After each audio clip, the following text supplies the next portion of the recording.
The leader is the one that sets the culture in the organization.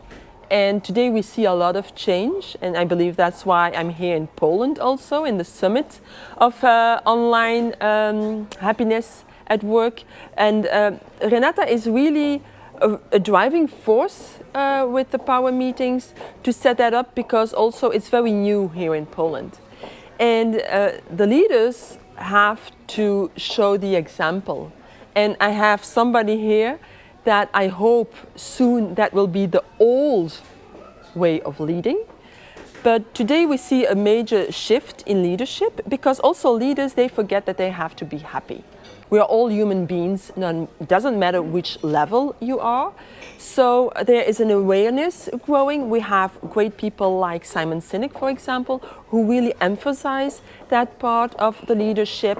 We have examples today of organizations that are awesome in leadership, have great leaders, and I would say even heart-centered leaders. So yes, I'm a true believer that it has to change, and it will change very soon. Yeah, I worked on a global level. I've been to Scotland, Ireland, Italy, now Poland, Iran, Morocco. Happiness is a feeling. Humans, we have our the Malov. We have the basics. We need food. For that, we need to work to get a salary. But in our core, as humans, we want to be happy. And that is everywhere the same. The way or the path or the speed to it, that's culturally can be different. So today I'm surprised that in Poland there's such an interest, because also an impact in organizations. We are all humans. And on the neuroscience also, it shows that our background from generations, the culture of the country has an impact on who we are as human beings. So when we see from where you come, well, it's awesome. And there are other countries like that. So how we interact in organizations on the work level with happiness, yes, it's not just, I'm happy because I'm working. No, it's I am, you are different. We are all humans needing to work together. And look, in families, it's already not easy to always feel happy at home with your partner, your children, etc. So it makes it also very difficult at work. But the best thing to do is to focus on your human beingness. I believe that countries that are richer and more developed have it much harder to focus on the happiness. Because the more you have, you always search for happiness outside of yourself. But at the core, happiness is inside. It doesn't matter which level you are in an organization, but even if you look around you, the most richest people have houses everywhere on the globe, big cars, and still they lack confidence, they are not happy, they need to buy things. So I don't think, for myself, that money makes a difference in the evolution of an organization or a country, but it's the people and the connectiveness, yes, the relationships. Happiness is one stage. We hear a lot about being in the flow. When being in the flow, you're doing things that you love and you just forget time. And for me, blissfulness is having that happiness in the flow moment.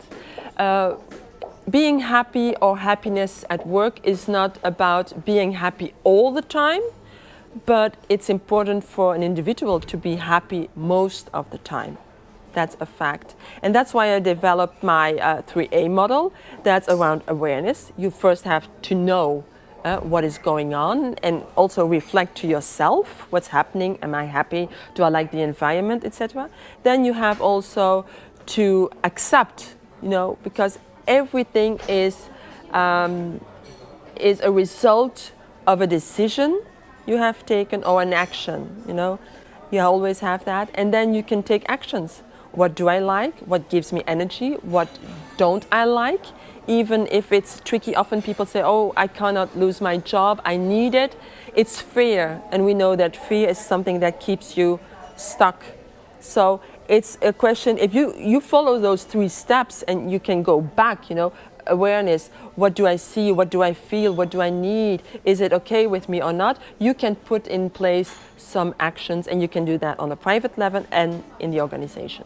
I think these events are awesome. I think that the difference here, I've been already on different events globally, but this one is specific because it's not somebody in the HR who is organizing it, but her mission is to spread happiness at work in the country, you know, to bring that awareness. Hey people, you know, we are not different than the rest of the world.